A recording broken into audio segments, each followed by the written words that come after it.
Okay, so I wanted to talk a little bit about this case. I felt the easiest way was to kind of record my thoughts on the case itself and the sex research that was used um, to justify all these surgeries that are performed on intersex children at birth or at a very young age before they have the right to say, hey, I am a female, I am a male. So with the case of MC, who is a young boy now, he was adopted by this couple in South Carolina. And when they adopted him, he was being raised by the state as a girl. At birth, the doctors actually recorded his sex to be male, and then they noticed that there was ambiguous genitalia. So in the records, his medical records, it was actually stated that his gender was confusing and they weren't quite sure whether to identify him as a male or a female. He did have a rudimentary uterus that they believed could one day provide children, but his hormone levels were that of a normal male. They eventually decided, after some consultations between a couple other doctors, that they were going to identify MC as a female, and they removed his penis and any other male tissues and put him up for adoption in the state as a little girl. This was at 18 months that his parents ended up adopting him, and they raised him as a little girl until he was about 10 years old. At 10 years old, he said, look, I am not a girl, I'm a boy, this is who I want to be. He wanted to cut his hair like his dad, he wanted to go by a boy's name, this is who he was as a person. So the parents decided that they wanted to sue the doctors and sue the state of South Carolina for the right to children that are born intersex to get to claim who they are as a person and not let the state say, hey, who you are is not good enough, and we're going to decide for you whether you're male or female at a young age before you've even shown any personality whatsoever. As a mother myself, this is a very important thing to me. I have 3 healthy little girls, but I don't know who they are as people. They don't know who they are as people now. I look at my 7-month-old and I don't know who she's going to be. I don't even know who my 6-year-old is going to be. So for the state to say at a young age, we're going to remove this important part of your anatomy because we feel that you should be something different, it's just to me ridiculous.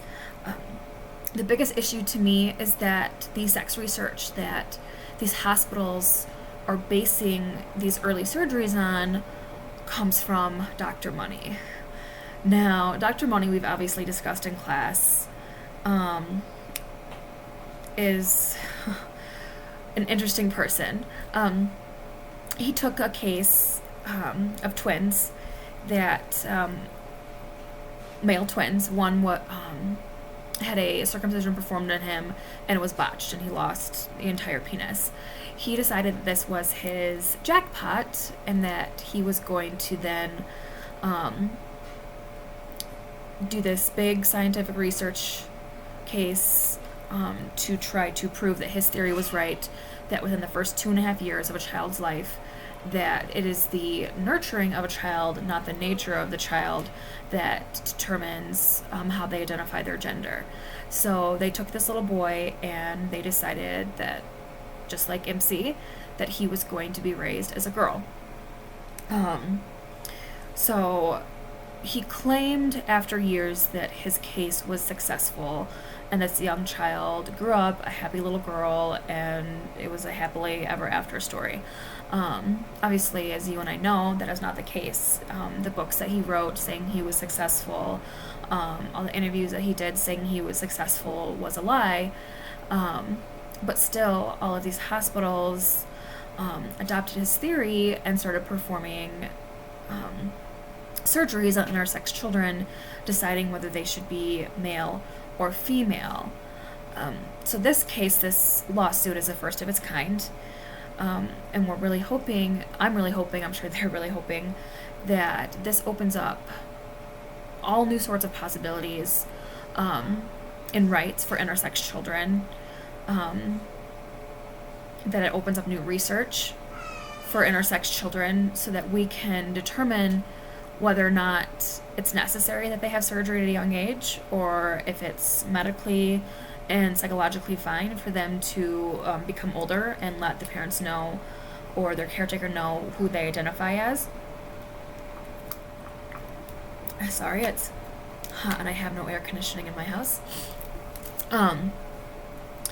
So my hope is that this case, just like the case that came before with Dr. Money, after they discovered that he was a fraud and some people started listening, obviously not everyone started listening, or I don't think we'd be performing surgeries on intersex children at such a young age and telling them who they were as people instead of letting them tell us. But I'm hoping it becomes a when we know better, we do better situation. That the 10 years since MC was born, there's obviously been a lot of medical advances. There's been advances in our knowledge of sex in general and our acceptance of intersex and transgender people in our society.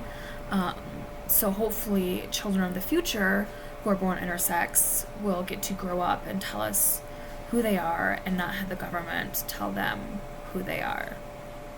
So, thanks.